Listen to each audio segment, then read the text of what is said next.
recognize part of our employees here at the city that just do incredible work on a daily basis, on an hourly basis for each and every one of us. We didn't get the opportunity to do this a couple of weeks ago, so we're doing it tonight. Last week formally was Police Week here in the United States. And so we have a proclamation for our men and women in our police force. Chief, if you and your folks would like to come on down, I'd appreciate that. Yep. Yep. No sides.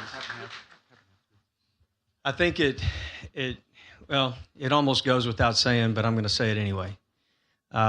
These are part of our first responders. Just like when we talk about our first responders, we don't forget about any one of them. Police, naturally, fire, EMS, as well as our public works that get out in the midst of even storm activity to do work on our behalf. But these men and women that put on this badge, that have the honor, the privilege, and the responsibility to go out each and every day to protect us, to get themselves into harm's way in the event that they have to do that. They do that willingly on our behalf. And so we want to take just a few moments to recognize our wonderful law enforcement officers here in Pearland. Whereas there are more than 800,000 law enforcement officers serving in communities across the United States of America, including the dedicated members of the Pearland Police Department. And whereas it is important that all citizens know and understand the duties, responsibilities, and the challenges that their police officers encounter as they serve the citizens by safeguarding life and property daily. And whereas our dedicated police officers are greatly appreciated for their service to our communities by preserving the rights and security of all citizens with protection from violence or disorder, and we pay special tribute to those law enforcement officers who have lost their lives in the line of duty. And whereas in 1962, President John F. Kennedy signed the first proclamation designating May 13th as Peace Officers Memorial Day and the week in which that falls as National Police Week. This year, we commemorate this week to recognize those who work to make our community safe for our citizens and our local businesses. And it was an honor to sign this on behalf of the City Council and the Mayor of the City of Pearland, do hereby proclaim May 15th through 21st, 2022 as National Police Week. Signed today, this 23rd day of May, 2022. And it's a great honor to do so, recognize these folks for the work that they do each and every day. And Chief, I'd like to turn it over to you if you have a few minutes, a few words to say. Thank you, Mayor. I'm proud to accept this from you, Mayor. I appreciate it, especially on behalf of this fine department, these fine officers I have up here today. I appreciate them being here. So Pearland has lost 3 officers in the line of duty. Officer Henry Wendell on October 8th, 1967, Officer James Cassidy, May 16th, 1973, and Officer India Panya, June 12th, 2016. And as Officer Cassidy's widow is still with us. She lives about 3 hours from here in Guadalupe County. She's a very pro law enforcement supporter, obviously, and she we found out she was attending a memorial for Guadalupe County Sheriff's Office. She's a big supporter of them. We found out she was going to be there, so we sent a couple officers up there to represent Pearland. Surprised her, just to let her know City of Pearland still appreciates his service and will never forget. So that was a very emotional moment for her. But thank you, Mayor, for presenting this to us. We appreciate the support we have from our citizens and our council. Thank you. Absolutely. Chief, thank you. Thank you very much. Here you go.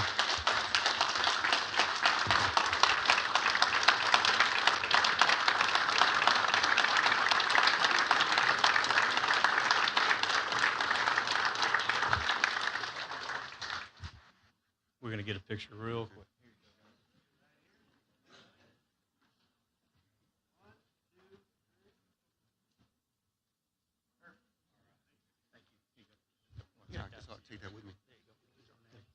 Thank you, guys. Thank you. Yes, sir. Uh-huh. Now, if you'll just give us a second for me to get back up there, we'll get started with our meeting. And we do apologize. Oh, we've got a presentation coming, but it's part of our agenda.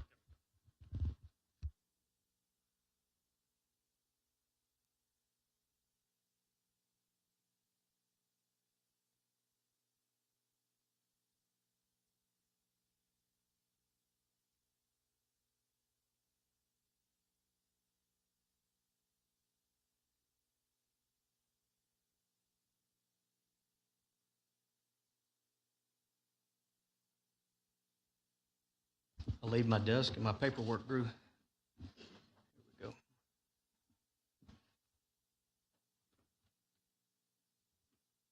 All right. About everybody ready to get started? Are we rolling? All right. We will call to order this City Council regular meeting agenda for Monday, May 23rd, 2022, scheduled for 6:30, but we're called to order at 6:50. I do apologize for starting a little bit late. We usually like to start right on time, but with two previous meetings in front of this, it kind of went a little bit further. With that, we're going to have our I'm going to lead us in an invocation, and we're going to have our pledges by our Boy Scouts. One or two of them will come down here in just a minute. So if you would, please stand and join me in prayer.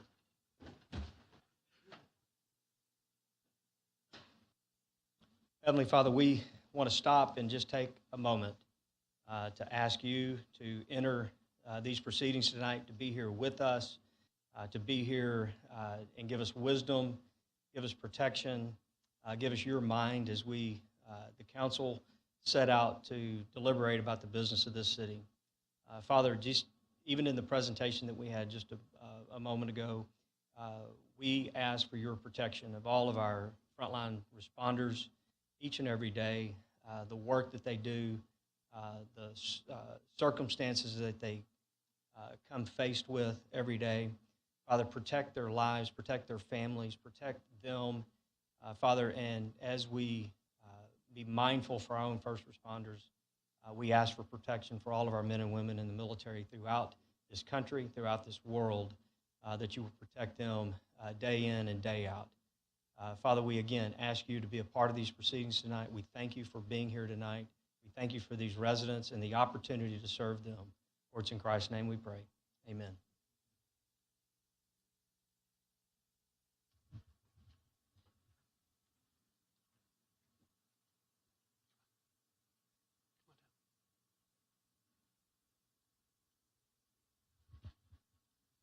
Stand up in the middle right there. The microphone's on. There you go. We'll do the American flag first and then the Texas flag. You're on. Good deal.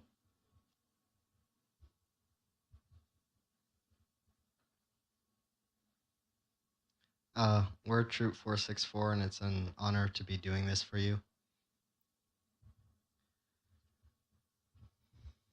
The Pledge of Allegiance. Flag of the United States of America, and to the republic for which it stands, one nation, under God, indivisible, with liberty and justice for all. Now the Texas Pledge. Honor the Texas flag. I pledge allegiance to thee, Texas, one state, under God, one and indivisible. All right. Thank you, young men, for that. Great way to start off our meeting.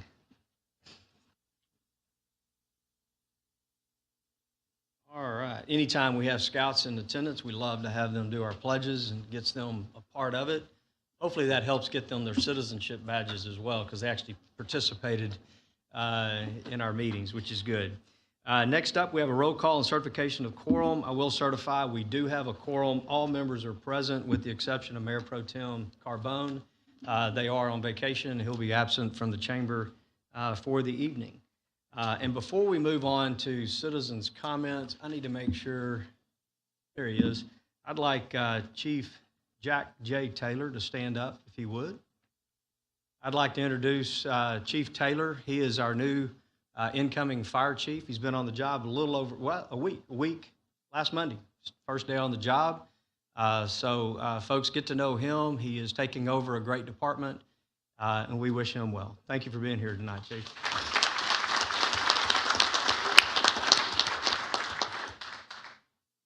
All right, with that, we're going to move to citizens' comments.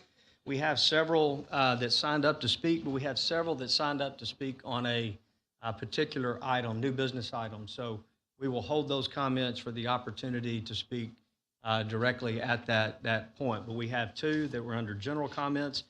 When I call your name, please make your way to the podium. You have 3 minutes. Make sure you name give us your name and your address for the record, and you'll have 3 minutes to speak, and we'll have a clock up on the screen for you to be able to see. First up, we have Mr. Randall Martin. Thank you for being here tonight, sir. My name is Randall Martin, and I live at 1913 Cedar Ridge Lane in Pearland, 77089. Yes. Council, I'm here tonight speaking on behalf of the hundreds of residents that live in the preserve at Highland Glen and the enclave at Highland Glen, many of which are here tonight in attendance. We're concerned about an unfunded project that's currently sitting near the bottom of the city's capital improvement program, pages 161 and 172 to be exact, with regard to the expansion of Hughes Road from the Pearland Parkway to the city of Pearland city limit. In 2018, the city proposed this section of the road to be expanded to a 4-lane boulevard. More specifically, the project would complete the 2 additional lanes, a bridge over Clear Creek, and a signal at Alexander Ridge and Hughes Road. To our knowledge, TxDOT did not rank this high enough to offer funding. So we are asking for awareness and for the city to select this project to move from the bottom of the unfunded list to a place of action. Council, as a person that's lived in this area for 42 years and a realtor that's been selling this area for 16 years, I can remember when Hughes Road didn't even connect all the way across. Since then, I've watched over 1,000 homes be built between Riverstone Ranch behind us, the enclave where I live, and the preserve across the road. That's a lot of families, a lot of cars, a lot of traffic. We love our city, but we fear the traffic that has increased. Some improvements have been made through Pasadena ISD with regard to the new Thompson School, but those do not change the fact that it's a dangerous stretch of road. The traffic from Malillo already causes the road to become somewhat impassable, and driving into oncoming traffic sometimes is the only way. I didn't say that in front of the police, I'm sorry. And who knows what it's going to look like when Thompson actually opens up directly behind my house. Hughes has become a major thoroughfare for people getting from Pearland Parkway to I-45. In fact, drivers will often avoid the Hughes debacle and go through Bluestone Edge, which is in the Preserve neighborhood, just to get away from some of this traffic. So that's going through the streets where kids could be riding bikes or playing. Additionally, anyone that's trying to access Riverstone Ranch gets to come through my neighborhood and get to the back there because there's just very limited access. So now, of the 5 known reported accidents in this area, 2 have occurred this year alone. And as you can see from this vehicle, if you can't tell from back here, it's upside down. You can see my house in the background. That happened on February 4th. And thankfully this year, the city has only had to replace 2 down light poles and not put bodies in the ground, thank goodness. Council, I don't know if any of you have children, but I have a teen driver with a permit. And it's not fun to be sitting in the passenger seat when he's driving in and out of the neighborhood. As a resident, I don't feel like we should have to tell our teens or ourselves that leaving or coming into our neighborhood is more dangerous than driving down I-45. If you're not familiar with the area, I urge you to come see it any weeknight. I know I'm almost out of time. I'm almost done. I'm sure you would see that vehicles often cross over the center line on this dangerous stretch. And on several occasions, I've been at the park when you hear the brakes lock up, the wheels turn, and you just look up praying that it's not your family member. And we sit there and cringe, hoping that we don't hear that crash. That's happened more than one occasion at our park. As residents of Pearland, I'm almost done. We want to be heard. We understand that a solution may not come immediately, but please know that you have hundreds of people, not just in this room tonight, but in these neighborhoods, across multiple neighborhoods that are coming together for something to bring this project back up to attention. So please don't let this stay unfunded, forgotten, and out of sight. Thank you. Thank you. Thank you very much. Thank you for the extra.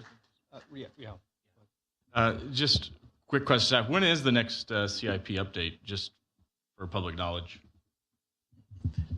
The CIP is in process, as it always is. We've given updates on the roads. I believe that particular project has been funded for a preliminary engineering report, but we'll write back to the resident and let them know. Thank you, sir. Thank you for that. And Mr. Martin, thank you. And I was going to give you a little bit more time, no problem. You're speaking for a group of people here tonight, but I do thank you, and I thank you for your passion. It is a dangerous stretch of road. Appreciate that. Moving forward, we have Mr. Jimmy Davis.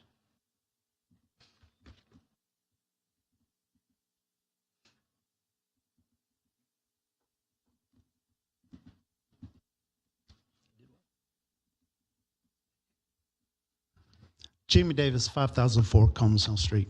Councilman, in February 2020, Cycle 11 had 2 water bills due that month. Everything blew up. A lot of people showed up. Staff was very apologetic. Made sure there wasn't a bill due in March to take care of them. Now, Cycle 12 has 2 bills due in August, but this time staff is going to do nothing because it was planned. Some of you want to continue 3230 because you said you can't, in good conscience, send all customers an extra $7 to $20 bill because of a problem we can create, a bill for water we consume and we'll pay for anyhow. By taking that position, you're sending 8,000 customers a bill for an extra $100+ to be paid during the most difficult financial times many have experienced, with record inflation, gas prices never seen before, and families struggling to put food on the table. I've seen staff comments that it's really about when the bill's produced, and that kind of highlights to us how out of touch they are. The people are the ones paying the bills, and what matters to us is when we actually have to pay the bill.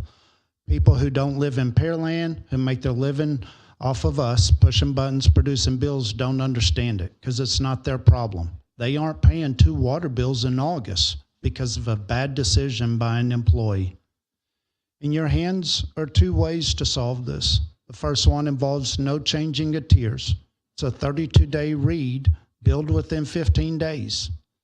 Yeah, we still lose $1 million for Cycle 11, and it puts a hardship on Cycle 13. You could avoid that by giving residents 1 extra day to pay their bill, which when you changed the due date language last time, because we were told 15 business days was confusing, some people said it was going to result in less time to pay our bill.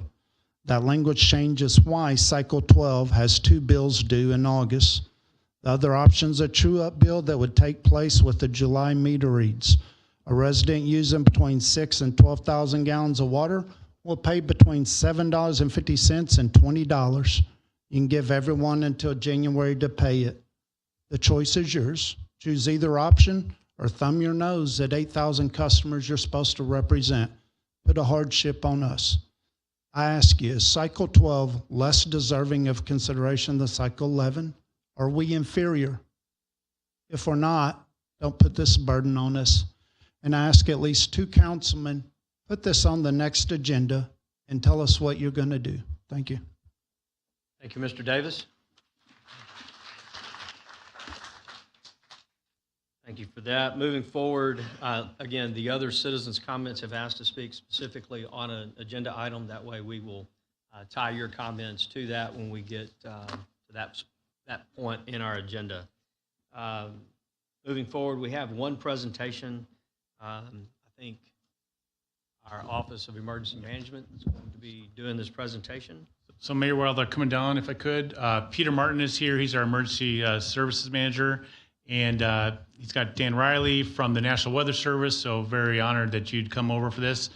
They have a presentation for a national program. It's StormReady. And so Peter will give a little overview of that and the importance of that and what we've done to be in position to earn that. And then Dan will take it from there a little bit and give you a little gift, Mayor. Mr. Mayor, council members, ladies and gentlemen, good evening. I'm Peter Martin. I'm your Emergency Management Coordinator.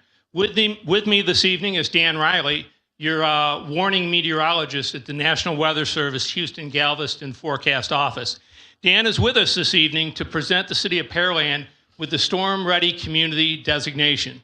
In the way of background, the StormReady Designation is a National Weather Service initiative intended to promote a weather-ready nation by building resilience at the local level.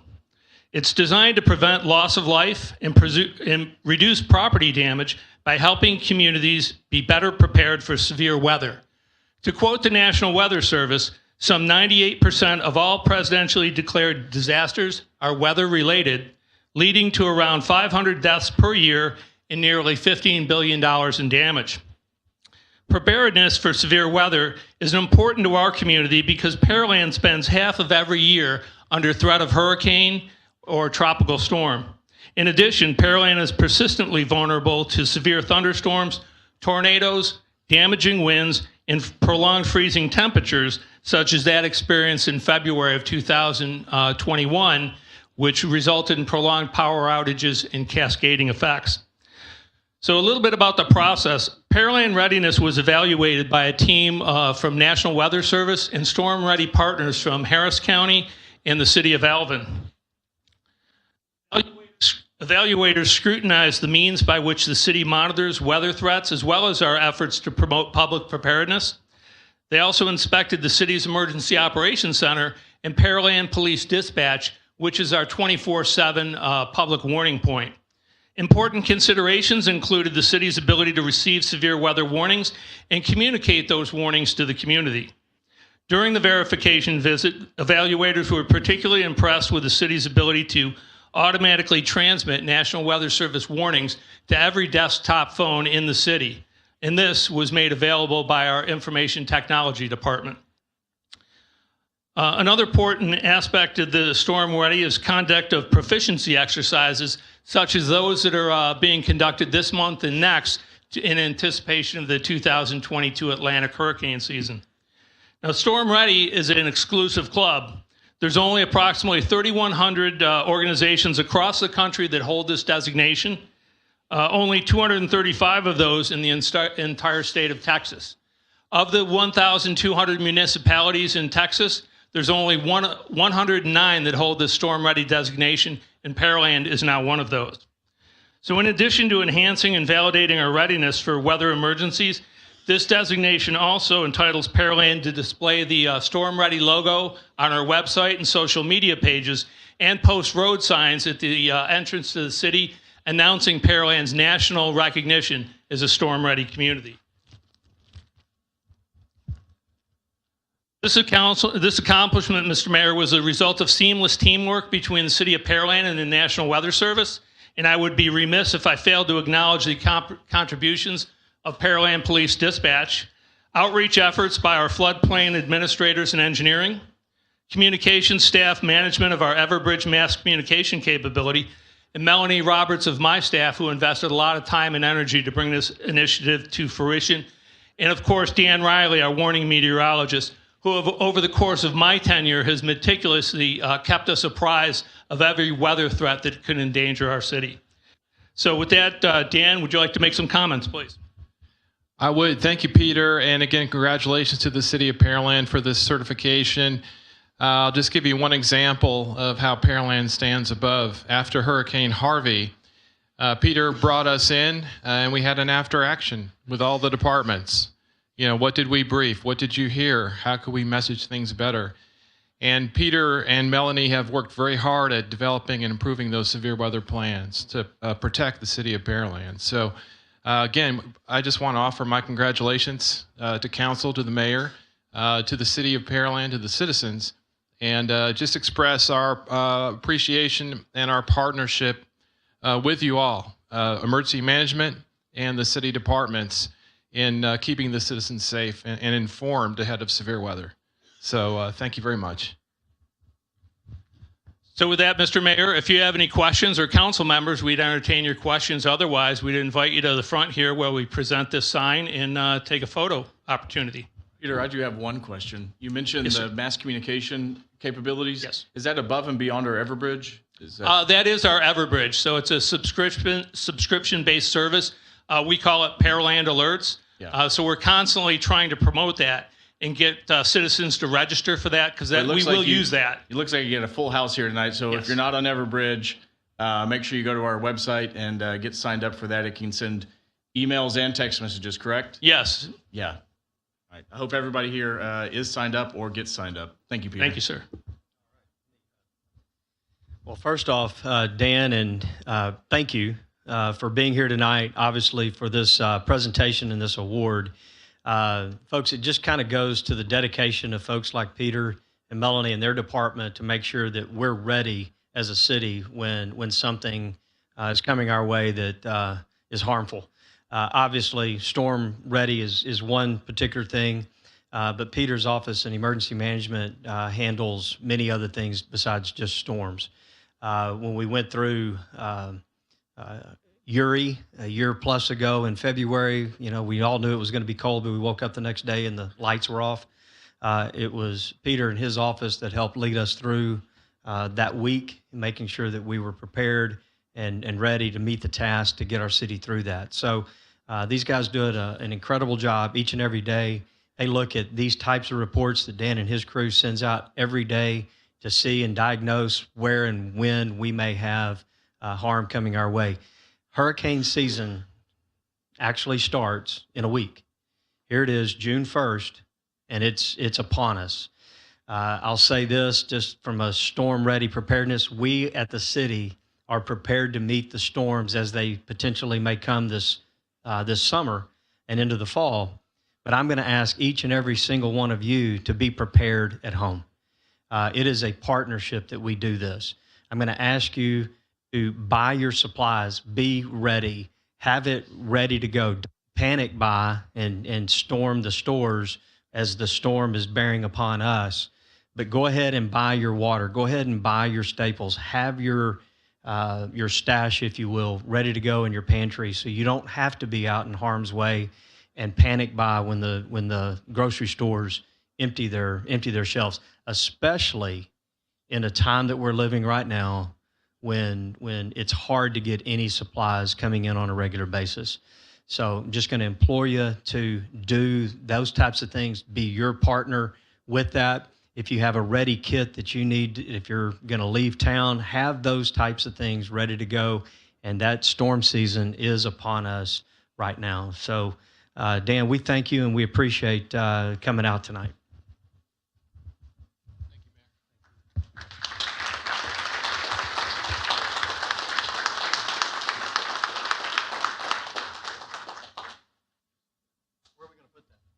We're going to post it on the entrance to Pearland. There you go. All right. Thank you, Mayor. Appreciate your time, council members.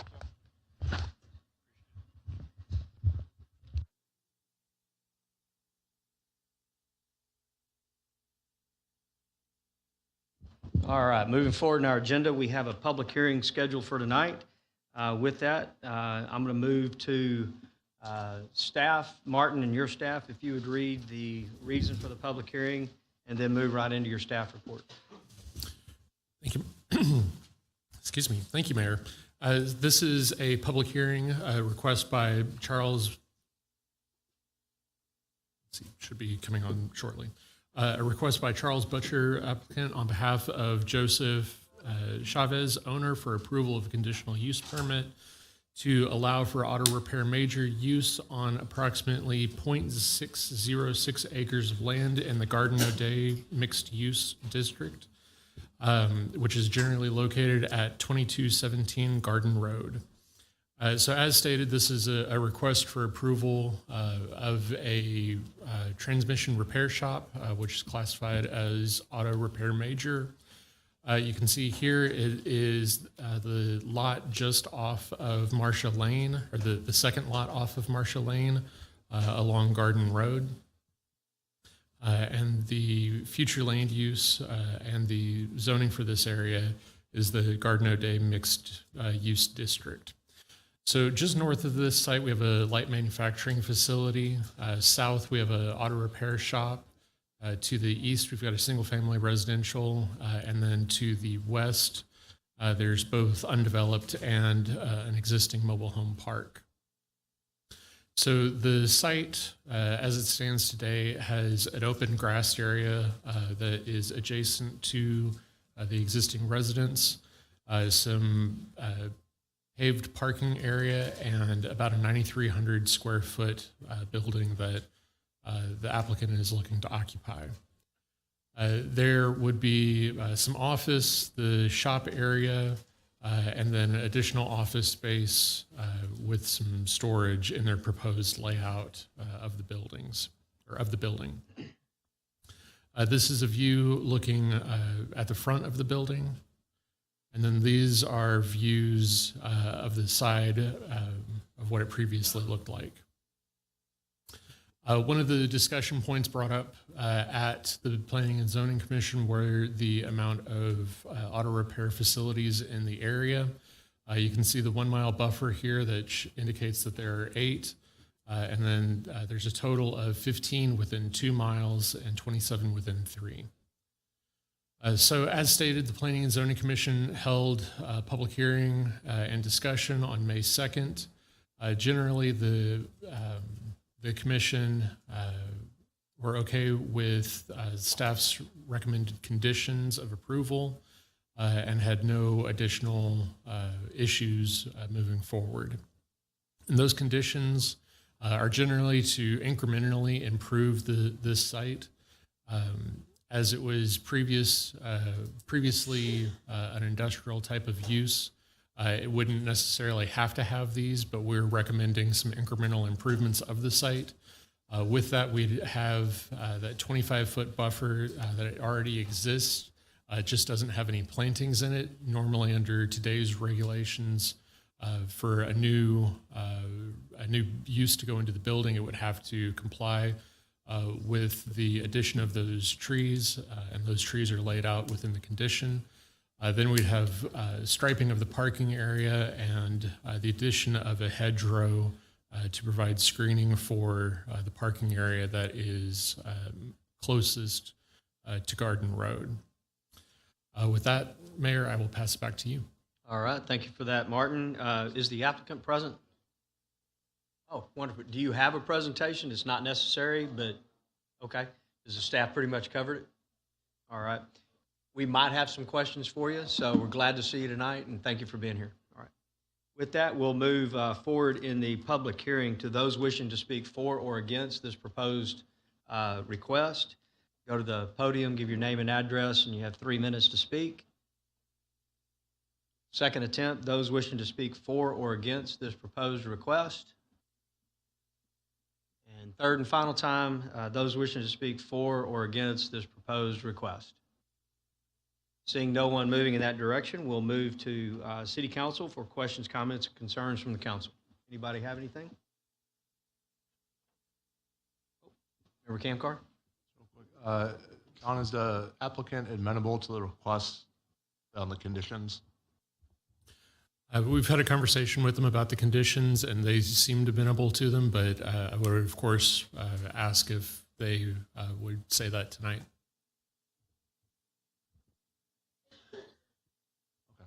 All right. The only thing I would say is that as we do these uses, a lot of this is screening, that we're just consistent, that another applicant 2 lots down is forced to go to this level, that there's kind of equality in terms of what the ask is. I think they're fairly reasonable asks, but somebody has to maintain all those investments and plantings and things of that nature, and we just want to be consistent. Yep. Seeing no other questions, comments, we will move to adjourn the public hearing, move to new business item number 2. We're going to put our new council members to work. So Member Koza, I'll kick it to you. You'll place new business item number 2 on the table. I'd appreciate it. Consideration and possible action, resolution number R2022-CUP22-09. So moved. Second. We have a motion and a second. We've had staff report as well as the public hearing. Madam Secretary, we'll call for the vote. Member Koza? Aye.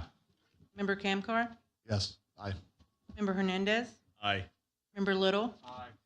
Member Berry? Aye. Member Owens? Aye. Motion carries 6-0. All right, thank you for that. Moving forward to our consent agenda.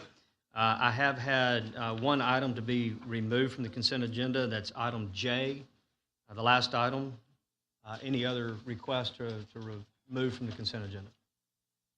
All right, seeing none. Member Camcar, would you please present consent agenda items A through J with the exception of J? What, can I ask now or at the beginning of the regular? I'll do it at the next, right after this. All right. Yep. I've been chatterboxing too much. That's my train of thought. The consent agenda, items A through J, with the exception of J, so moved. Second. We have a motion and a second. Madam Secretary, call for the vote. Member Camcar? Aye. Member Hernandez? Aye. Member Little? Member Berry? Aye. Member Owens? Aye. Member Koza? Aye. Motion carries 6-0 for consent agenda items A through J, with the exception of J. And with council concurrence, Member Camcar has one quick question of staff on J. So instead of prolonging our agenda at the back end, if you are amenable, we can take it as opposed to taking it at the tail end of the agenda, especially if we have a council or any staff here that are for that item. So, y'all okay? All right. With that, 1 second. Well, there's not an actual action item. So with that, Member Camcar, we just have, I think, a question or two on the surface water. Josh, can you pull up our memo that was on the packet? It's page 170 of the full deck. Skipper, I'm trying to help you out here. That is our stormwater update, and I just have 2 quick questions. And instead of you staying all night, I'm trying to be amenable to the staff. So I just want to ask those if we can get those pulled up.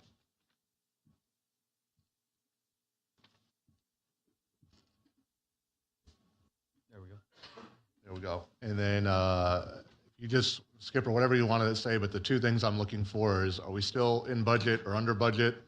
And where are we on timing? I know that that's moving, but beyond that, I'm in good shape.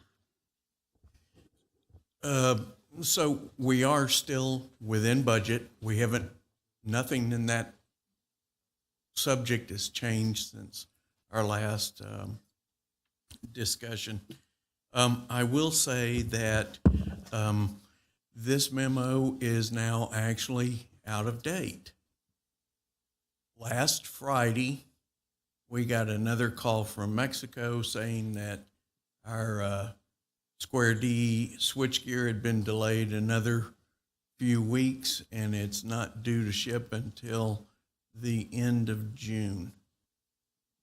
So we are running a little game with the assembly factory in Mexico. We've told them, okay, we're tired of waiting for it. Ship it now, ship it short. We'll put the missing equipment in it when it gets here. You go ahead and send us the equipment when it shows up. So we're waiting to see what their response is going to be. But right now, it looks like if that piece of equipment continues in its current debacle, then we're going to be another month or 2 late putting water into the system. So for now, we're right now, this memo's out of date, but June of 23 was a completion, and now we're probably 30, 45 days, maybe 60 days beyond that. Yeah, I would say right now we're also having some difficulties with the American Iron and Steel Act that the funding for this project is subject to. We can get American-made steel pipe. We cannot get American-made steel fittings. Okay. So we're actually looking at some alternatives right now, one of which is shifting to HDPE pipe, and the other is going ahead and fabricating the piping that we're missing with imported steel fittings and marking them as temporary and then having to replace them. That's obviously a more expensive alternative to us. Well, I appreciate the update. The item that we're referencing is the surface water plant. It's on the far west end of town. If you're really, really bored and you want to go see $150 million, you'll go see it. It's there. It's really impressive, but it's very complex. It has a lot of parts, some coming from all over the world. And I'm thankful for our team who's being on it. Unfortunately, they're being hit with the COVID shortages on supplies and materials, just like everybody else is. And so I've just been really amazed that they're able to keep us on course. Really quick, just Darren, to reiterate, we are not, with our current CMAR status, we're only on the hook for, is it time? Or can you remind me what we are on the hook for as this thing pushes further out? Yes, per the contract, the sole remedy for the contractor in this case is additional time, not any additional funds. Okay. So right now, the citizens are not being penalized, or the taxpayers not being penalized because of these delays. That's correct. Now, that being said, if the city, a city-initiated change order using an alternative source or alternative type equipment, that could result in an increase that the city could be responsible for, but that would be only for a city initiated. And we haven't done that yet. I'd have to let projects address that. No, we have not done that yet. Okay, great. I'm good. Thank you, Skipper.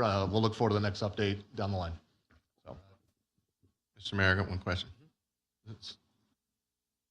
The question I have is about the comment you made about shipping part of the equipment and then you going in and replacing all the internals whenever you receive those. I want to make sure that we're not voiding any warranty or anything associated with those StormReady products. No, sir. The only thing we would be missing out on is some factory testing that would be done once that component is installed at the factory. That can be done in the field. It's just a little more laborious on our subcontractor, our electrical sub. All right, thank you. Any others? Seeing none, thank you for that. Just for the audience's sake, city, just like any other manufacturer, any other business, we're at the mercy of the supply chain issues, just like everyone else is, especially a larger project. So a lot of our building projects have been a tad behind simply in trying to finish up materials for these projects. With that, we'll move to new business item continued, new business item number 3. So Member Hernandez, would you please present that item? Yes, sir. Consideration possible action resolution number R2022-116. So moved. Second.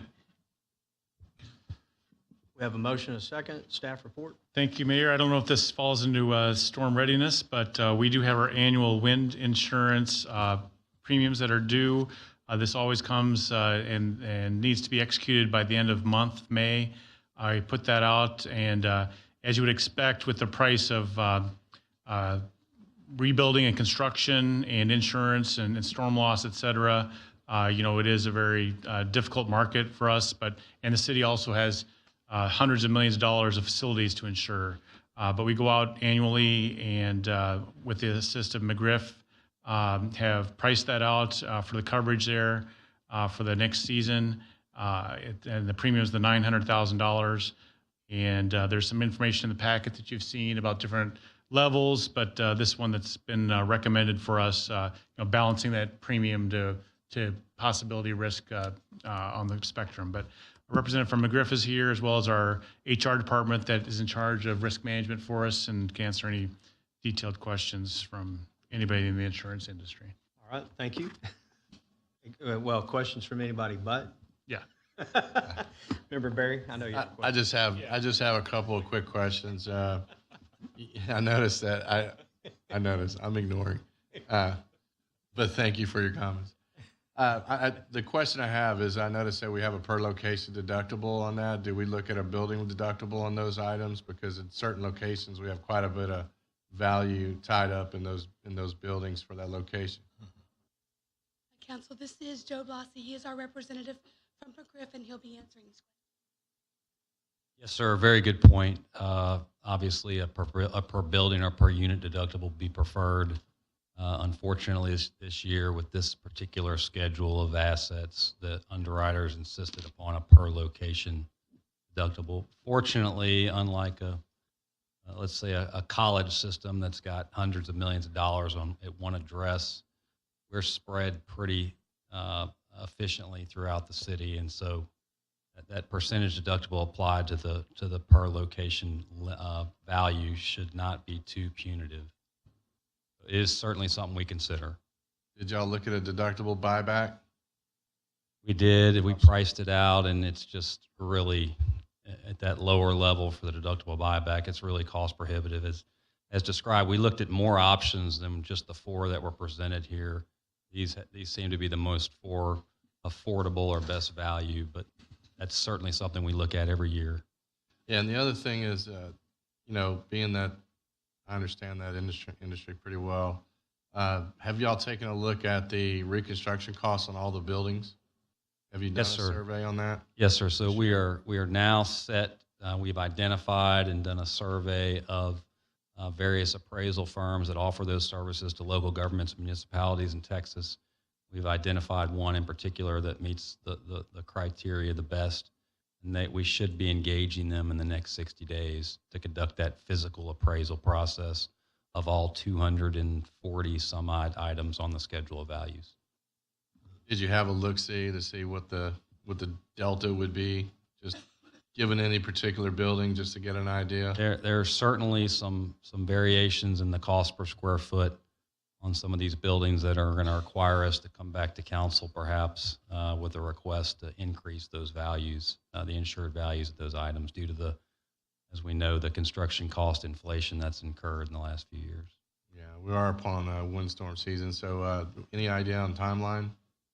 We're hopeful that if we engage them in the next couple weeks, we're going to give them 3 to 4 weeks to complete their survey, and then we'll do a comparison of that against the schedule of values. And yes, you're right. With windstorm season upon us, the sooner the better. So, but fortunately, the insurance underwriters haven't insisted upon it at this point. Certainly, they're aware of how some of our items, the cost per square foot, may not jive with what's going on in the current construction market. In some instances, in other local governments, we've seen the underwriters actually insist upon it, increasing those values, which drives our premium higher. Fortunately, we'll have the choice, the council with the HR department will have the choice to decide what they think the right value is to insure those items at. Yeah, I mean, unfortunately, we'll be stuck holding the bag if those values aren't high enough, right? Thank you very much. Any other questions, comments from council? Seeing none, Madam Secretary, we call for the vote. Member Hernandez. Aye. Member Little. Aye. Member Berry. Aye. Member Owens. Aye. Member Koza. Aye. Member Kamkar. Aye. Motion carries 6-0. All right, moving forward in our agenda, new business item number 4. Member Little, would you present that, please? Thank you, Mayor. Consideration and possible action, second and final reading of ordinance number 1462-3. So moved. Second. We have a motion and a second. Staff report. This is the second reading. Yes, Mayor, council members, that is correct. This is a second reading of an amendment to the city's ethics ordinance. This was an amendment that was initiated at the request of former council member Trent Perez, who just recently was term limited out of office and had proposed this prior to that time. And at the last council meeting, this proposed amendment was adopted by council with a slight amendment. That modification has since been made and is included in the packet. But just for the benefit of the public that's here this evening, what this would do is it's a provision that would apply to council members after they are no longer in office and their successor is sworn in. There would be a period of 9 months following the date that council member that the new council member is sworn in. The city shall not enter into a contract with a former council member of the city council or a business entity in which that former member of council has a substantial interest. The idea was being that there should be a period of time in which a council member could not attempt to do business with the city, and that's simply codifying that here. And the council did also request a subsequent amendment, which will be coming to the council in June, which would have that same provision actually apply to current council members and would be stricter than state law. So again, this evening, this provision is only applying to the former council members, but that will be coming to the council with an additional amendment in June. Thank you for that. Throw it open to council for questions, comments, concerns. Member Kamkar. I'd like to thank Member Perez for initiating this. I think we had a robust discussion last council meeting, and I think there's a commitment that the folks of the city understand we're working for them, not trying to get money from them necessarily professionally. So I think this is a gigantic step in going that direction. I would ask, is there a friendly amendment out there to maybe go from 9 to 12 months? I would like to make that motion, but I would love the support. I don't know if I have a second. So that would be extending the cooling off period from 9 to 12 months. I'll go ahead and make the motion. We'll see if it goes anywhere. Darren, I'd like to make the motion that we amend the language as proposed from 9 months to 12 months. We have a motion and a second on an amending motion. I'll say amended motion. Read that again. What he's saying in the current language is the former council member can't do business, in contract for a period of 9 months following leaving council. Their motion would be moving that to 12 months. So an additional 3. It was put forth by the council member as 6 months. We amended it to 9 months, and now council members are asking to move that to 12 months. Is that correct? Yes, Mayor. Is that clear, Woody? All right, that's fine. All right. Any other questions, comments on that amendment? Seeing none, Madam Secretary, we're going to call for the vote on the motion to amend. Member Camcar? Aye. Member Hernandez? Aye. Member Little? Aye. Member Berry? Aye. Member Owens? Aye. Member Koza? Aye.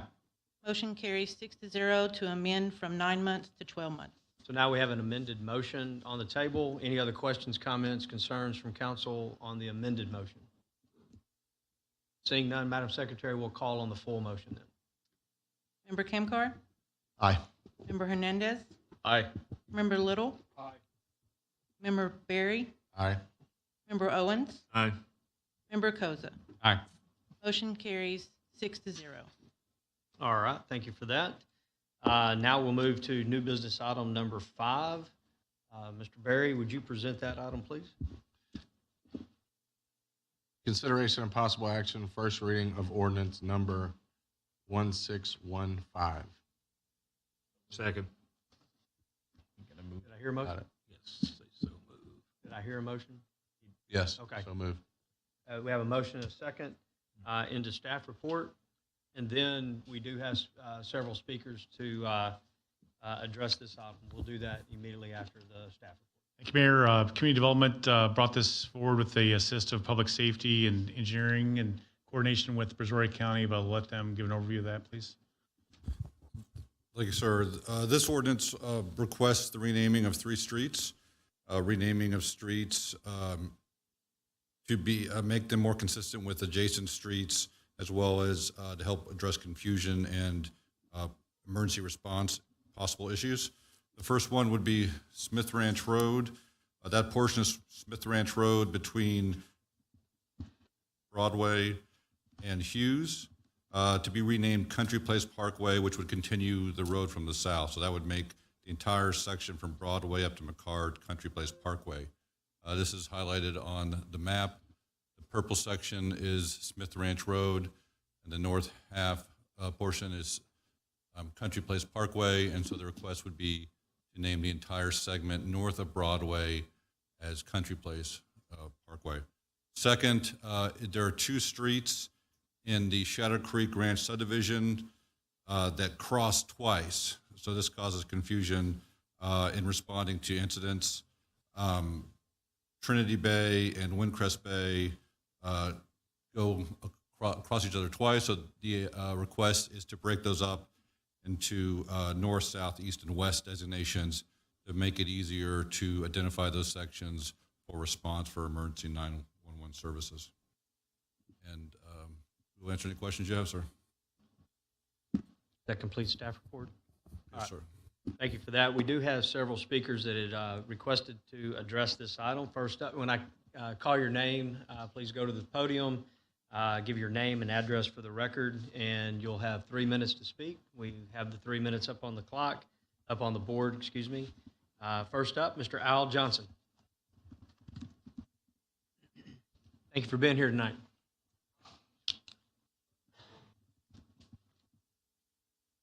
Good evening, council members and everyone in the audience. Hope everyone is doing well. My name is Al Johnson. I am a business owner in the city of Pearland.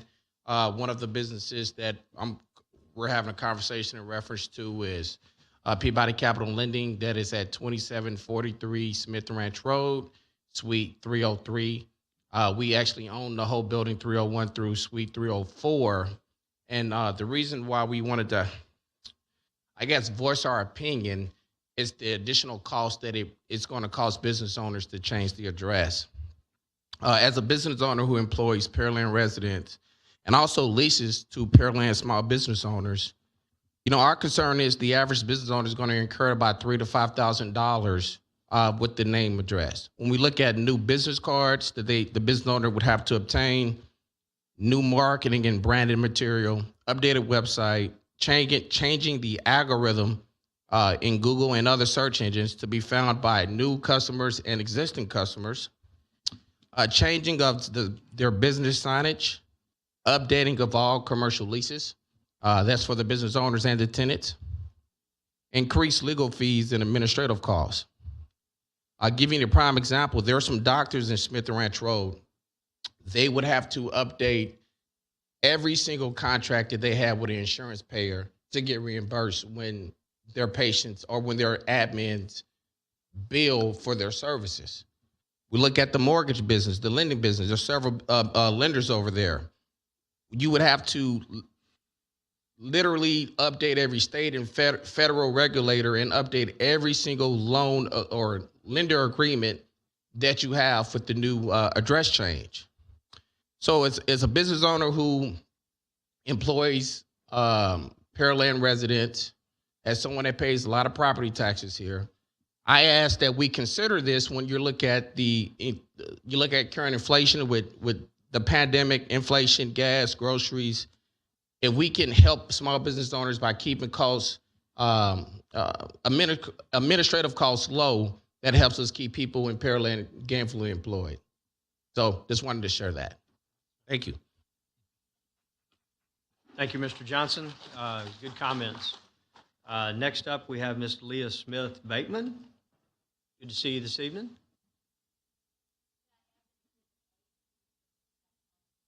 Sure. Did you hear that? Exhibit A. There you go. Hi there.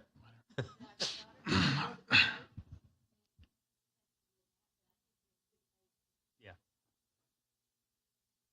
Looks like our staff and you guys had the same idea. Thank you for hearing me out tonight. My name is Leah Smith Bateman. I live at 3205 Nottingham in Pearland, Texas. My residence for 40 years.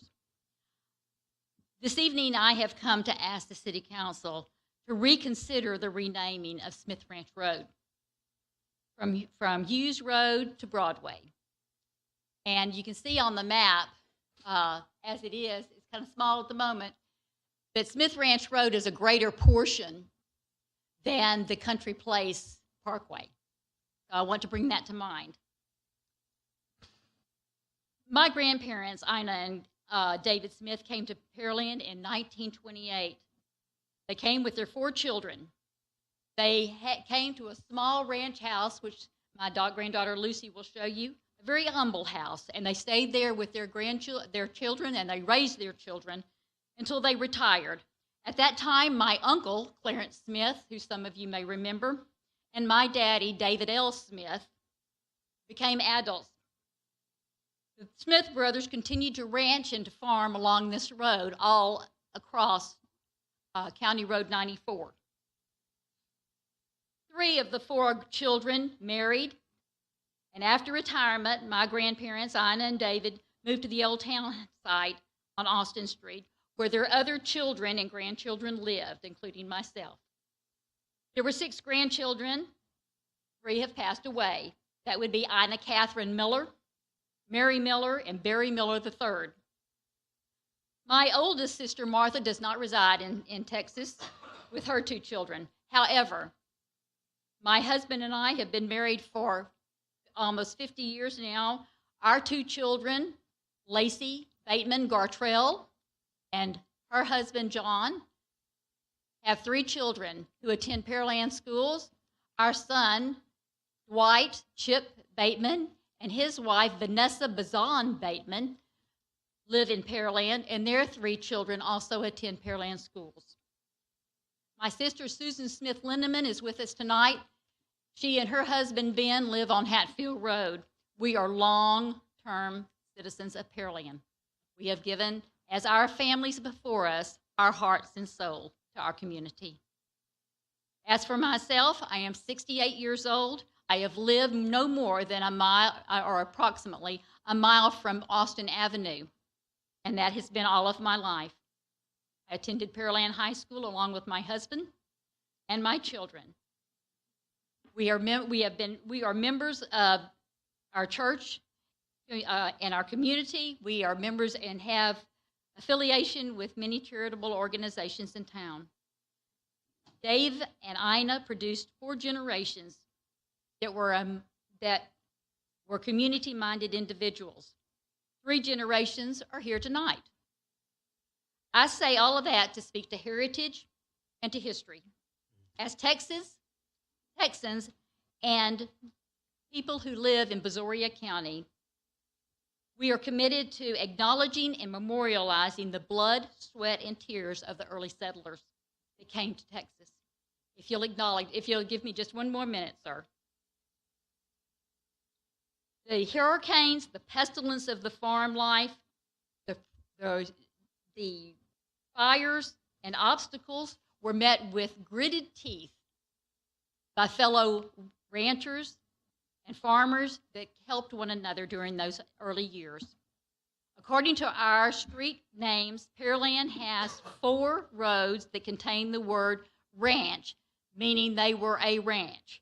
That would be Hughes Ranch Road, Old Massey Ranch Road, Miller Road, and Smith Road. Those are the only ones that are left. If contiguous names and the help of 911 is a reason for changing Smith Ranch Road, would it not be more desirable, considering the portion that we are talking about, to either move it to Smith Ranch Parkway or leave it as Smith Ranch Road? In conclusion, Houston Town Magazine published this article that I think has relevance and bearing here.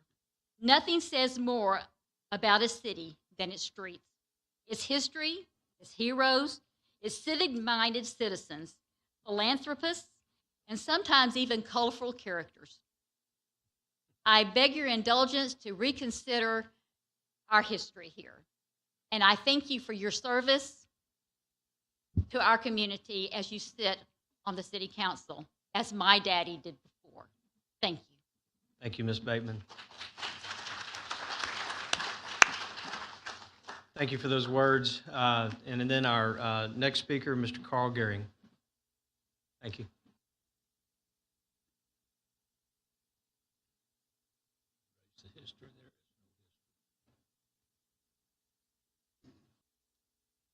Good evening. Thank you for giving me time tonight. And my name's Carl Gehring. I'm here to represent Diamond Ice Company, located 2401 Smith Ranch Road.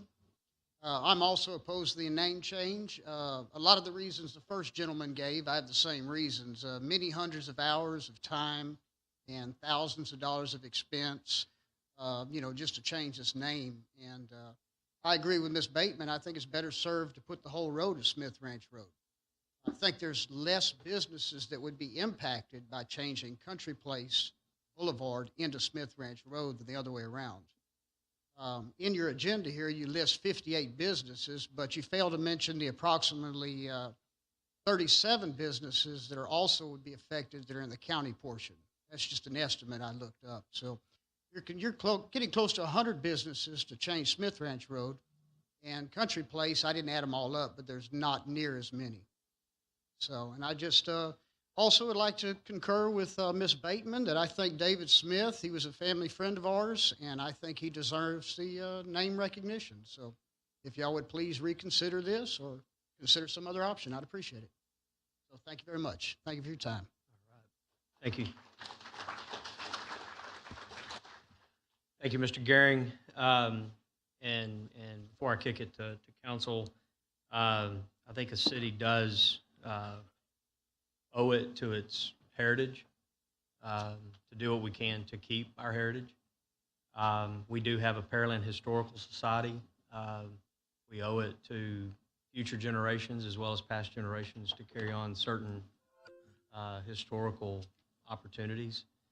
I would like to see us figure out a name, keeping Smith in the name. I do like the idea of Smith Ranch Parkway. I really do. We've become the city of parkways, and I like that option better than road, quite frankly. But with that, I'll throw it to council for their questions, comments, and concerns. Mayor, is it possible, Is it possible to break this up into two motions? Sure. We could. And the reason I ask Are you trying to say, let's set one aside and then move forward with the rest? what I'm trying to say is, you know, I agree with the public service issue with Trinity Bay and Windward Bay. I think that's a pretty common sense type solution there. But as far as Smith Ranch Road, I'd like to have a separate motion, a separate vote on that, because I agree. I think the Smith family has been around Pearland for the longest period of time. You know, and I'm not from Pearland originally, but when I went to them to be the very first participants in the Education Foundation, they stepped up. When I was on the Chamber of Commerce board and we needed that family to represent who the Chamber of Commerce is, they stepped up. And I think that the legacy that the Smith family holds within Pearland stands on its own merit. So. And to answer your question, it'll ultimately be a Darren question, but I know we could make a motion taking one out and moving forward. If we wanted to do a different type of motion for that, we could either do it, I would assume, in this motion where we wanted to do it, or you could amend Smith Ranch to be whatever we want in one motion and make it. Or a question I've got is, if it's a hardship on a business, and it is, making all of these changes, even if you have less people on the Country Place Parkway side, if we change them to Smith Ranch, whatever, they have that same type of hardship, just like the businesses on Smith Ranch do. And so, you know, if we do want to keep the Smith Ranch and in that area, we do need to take that into consideration. And yeah, you're probably going to have less businesses on that northern end, but let's be cognizant of them too. If we're going to change them to Smith or whichever direction, let's, I think, be cognizant of their pocketbook and time and all those kind of things as well. Or quite frankly, leave it as Smith Ranch Parkway and move on. But with that, Member Owens? Yeah, I think it's, you know, we've had this on several times, not on this particular one, but across. Right. And looked at the you know, number of homes that were affected and the number of businesses and what it would cost to make all those changes and what have you to it. So I don't want to see us rush into something like this to, you know, to start changing names. So I think, you know, if we can do something with a similar type name, you know, like you mentioned then, to look at that, I think, you know, that might be a way to look at it. But I just want to make sure before we jump in to do something, approve, start changing things, that it's totally necessary to make those changes. I mean, they're very costly, because you and I both know, Mayor, that we've sat through this before on some other stuff coming off the roadways down through there to make changes. And it's obviously, it's, you know, the more houses and business you got, it's a lot of cost involved in it, making those changes. So I really don't want to rush into it. If there's something that could be used in that to improve the name, you know, by using the same name or whatever, I said, you know, let's take a look at that and see. Question on this to staff. I know this stretch of road is scheduled to go under construction to be widened sometime, I think, early next year. I don't see Trent's not here. Robert may know, or Skipper may know from projects. I know we should be going out to bid, I think, towards the end of the year on the Smith Ranch piece.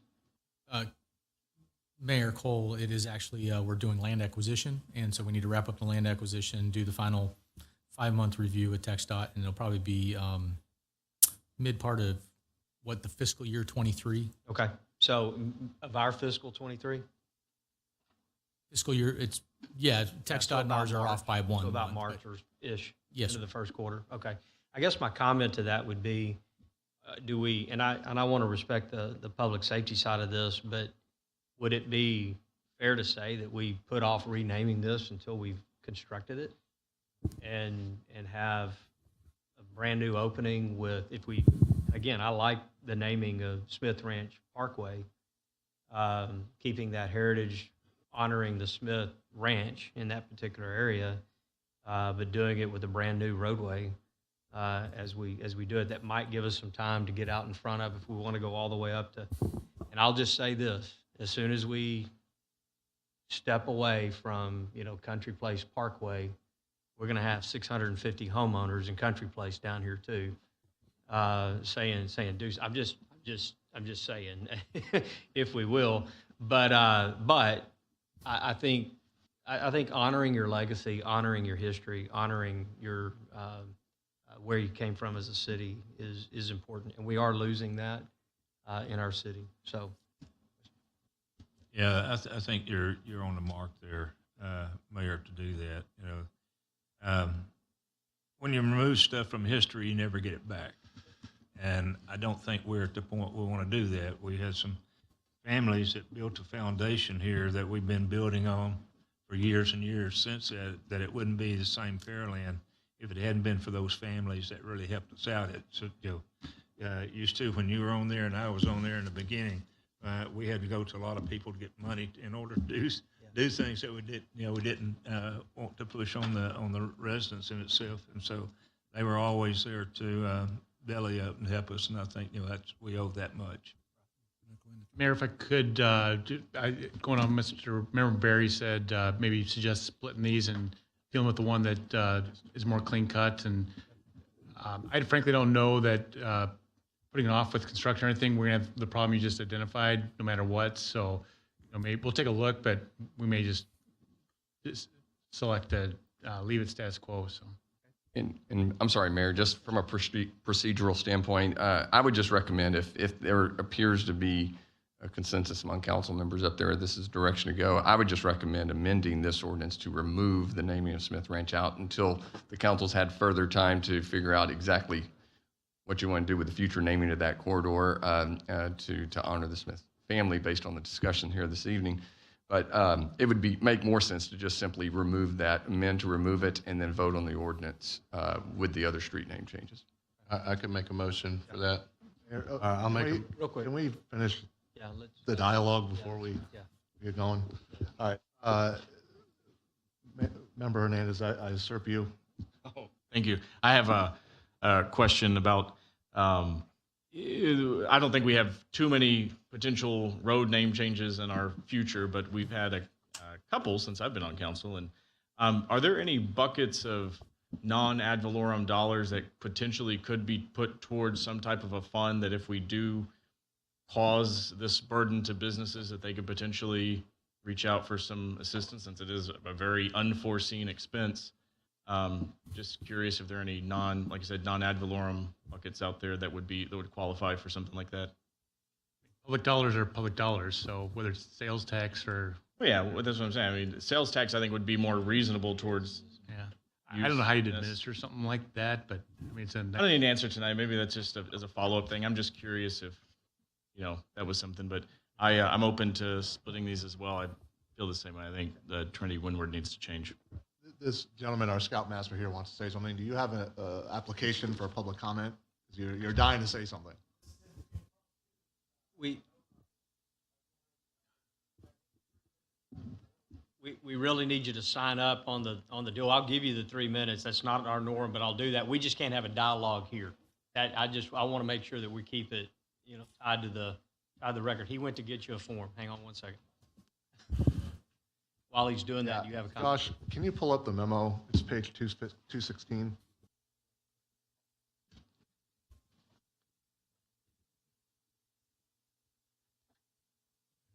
There we go. Mayor, I'm happy to let the gentleman, the citizen, go. He's been here since the beginning of the meeting, so.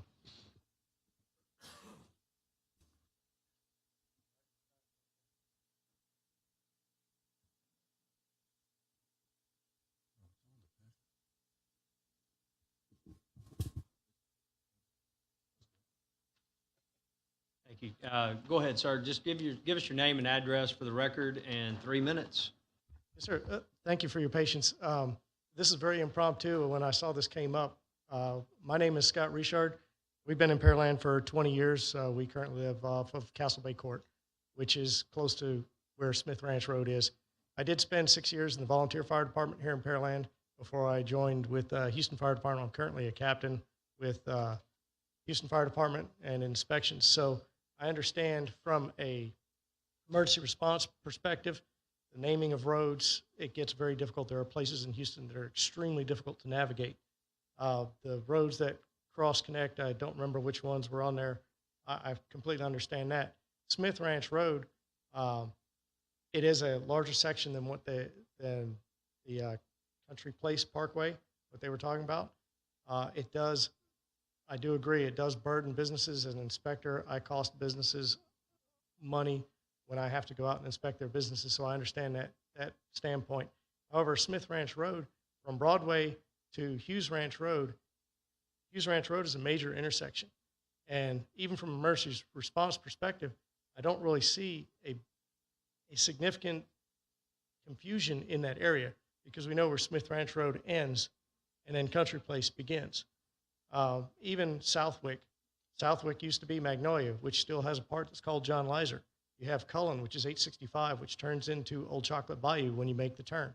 So we still have certain name changes, but that particular portion of road, it's been here forever. We trained our fire trucks before Pearland filled in those ditches on the side. That was the most difficult terrain to navigate with the fire trucks here in Pearland because you had those steep ditches on the side.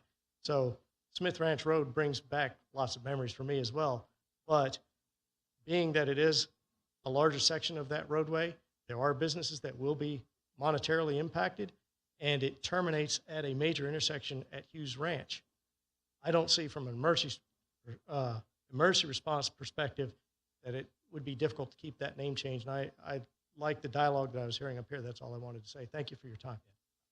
Thank you for that. And thank you for allowing our procedural way to make sure that we stay on task as well. Questions, comments? Yeah, so just this memo, I wanted to put something to the chief and I guess the new fire chief, but I know you've only been here a week. Can we scroll up just a teeny bit? But there's a reading on it that in February of 2020, the PD reached out to community development regarding an issue that two streets share multiple. Now this is regarding the areas on the west end of town that are in Shadow Creek Ranch, but can I just get an understanding of what would be the benefits, right, wrong, or indifferent, whether we turn this to Smith Ranch Parkway or we left it as is? What are the benefits that you guys would be detecting? Because the one thing I would like to put to the public is we recently got the highest safety rating, and that had to do with response times. That had to do with all the different elements of emergency response. And I guess my thesis is the 10 seconds when you're possibly needing to go to the hospital makes a difference. And so I'm trying to understand both sides of this equation and weigh in. And so I'd like to hear from the team who asked for the change. What was their guidance at the time in 2020 and where are they now? Is this something, I mean, there's another letter in here from Matt Hanks, the county engineer, talking about this as a public safety item. And so I want to make sure that that gets airplay. So as far as response times, continuity does help with that. If the streets are the same name, for extended periods. But on the other side of that coin is, the officers have their districts. They know their districts very well. We got a lot of help from our GIS and response times that way also. So it is better in most cases to have the same name. And if we could pre-plan that would be great.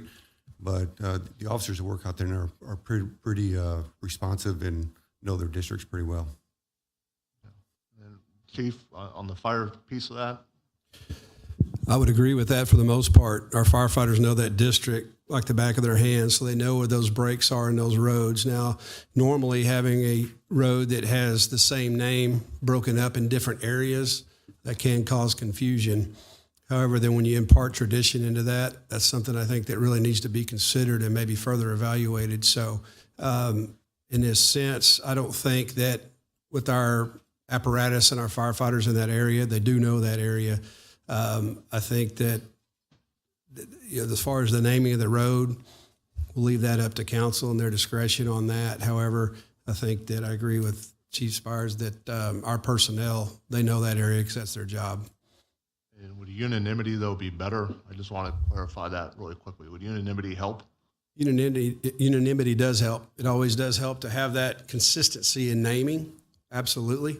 But again, as Chief elaborated to, the pre-planning in that is a big part of that. So as you're adding in new developments, those are the thoughts that need to go through that process as you're adding those.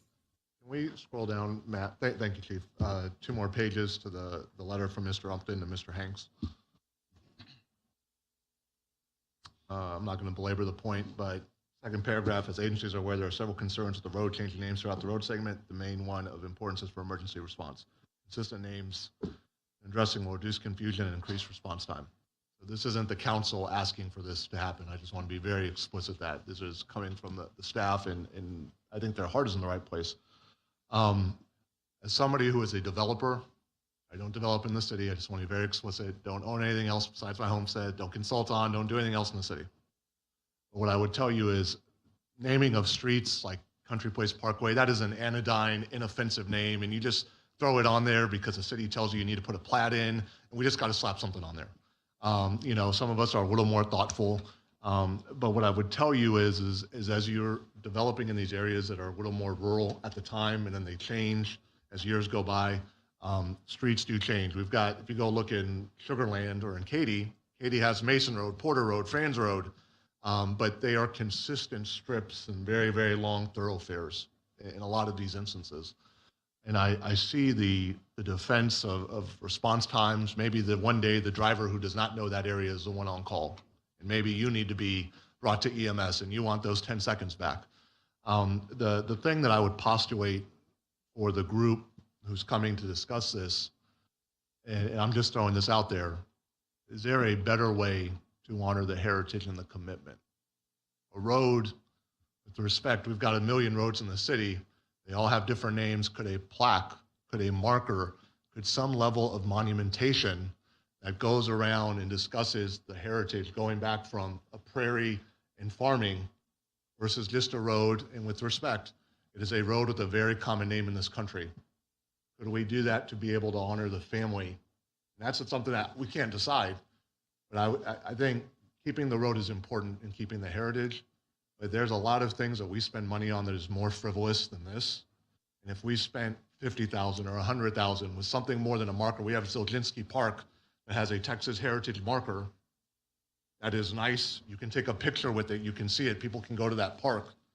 And that would be something that I think we should table this. I agree with Member Berry, but I would wonder, is there a better way that accomplishes the memorial of the families and what the efforts that they have put into the community beyond just a road sign?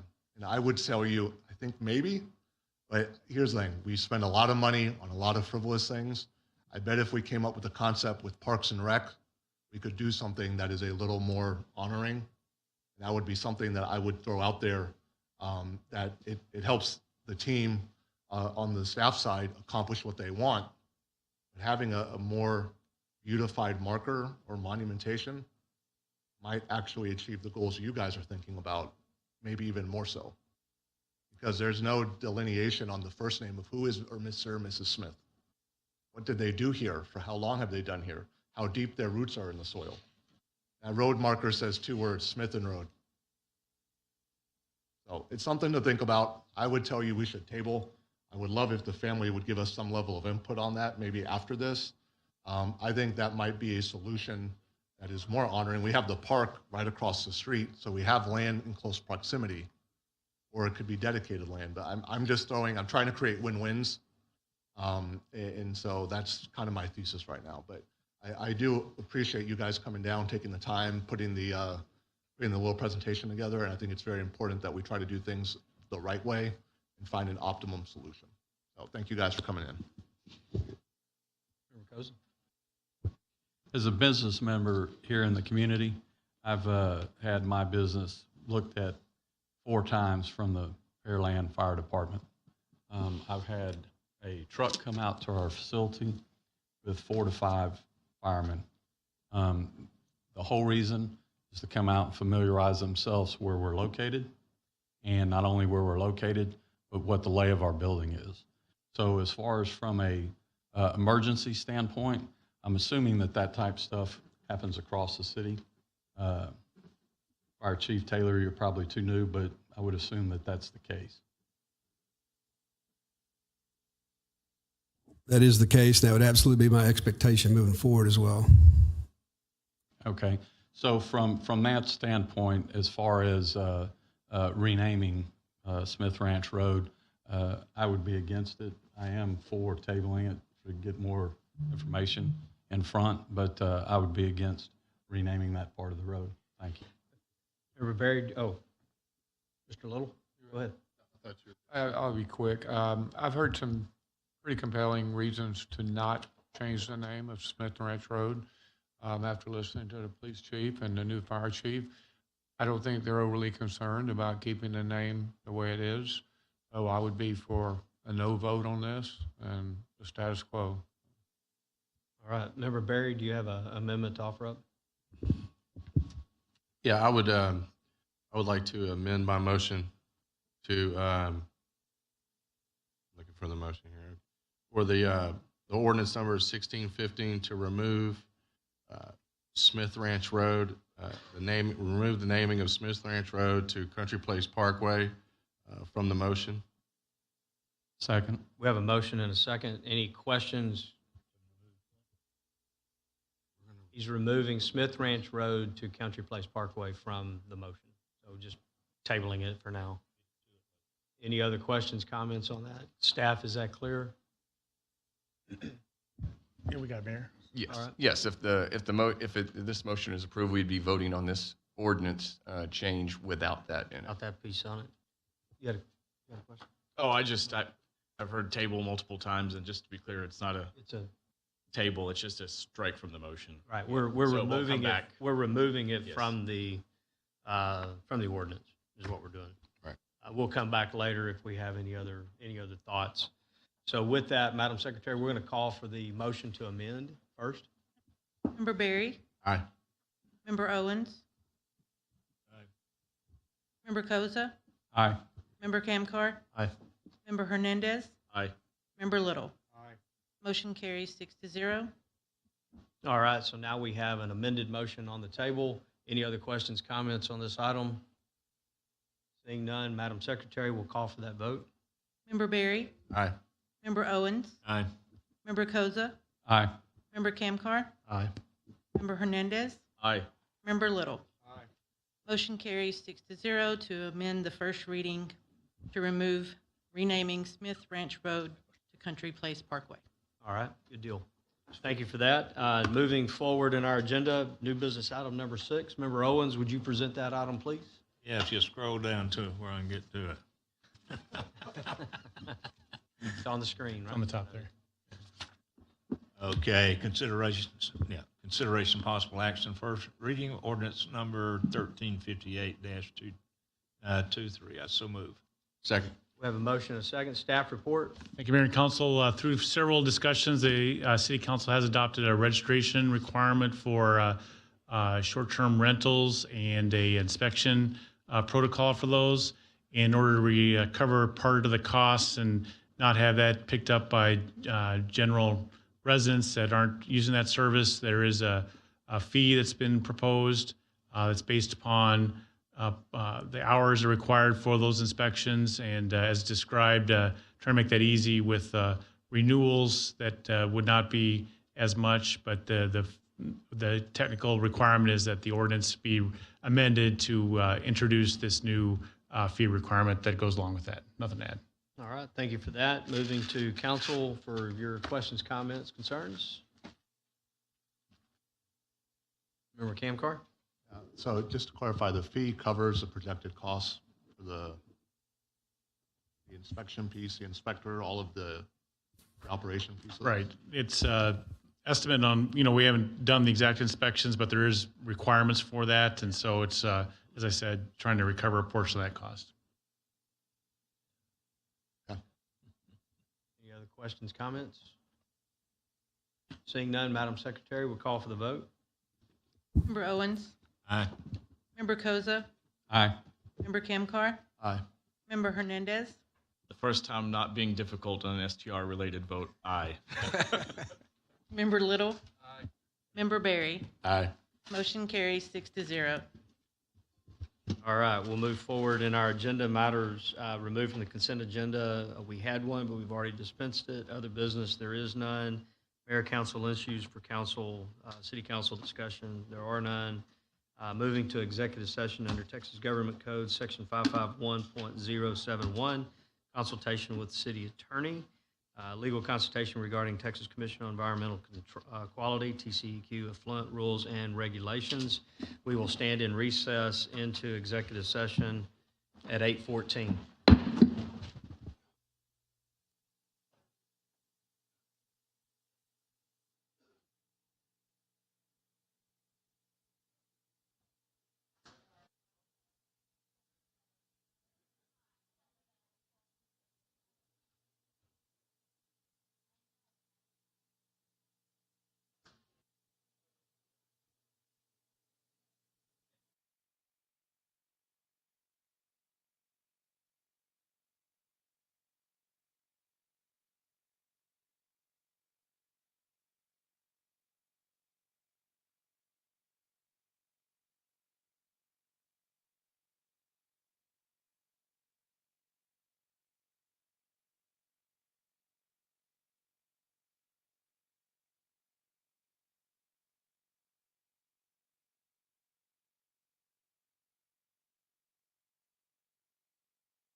Council has returned from executive session at 8:29 p.m. Excuse me, 9:29 p.m.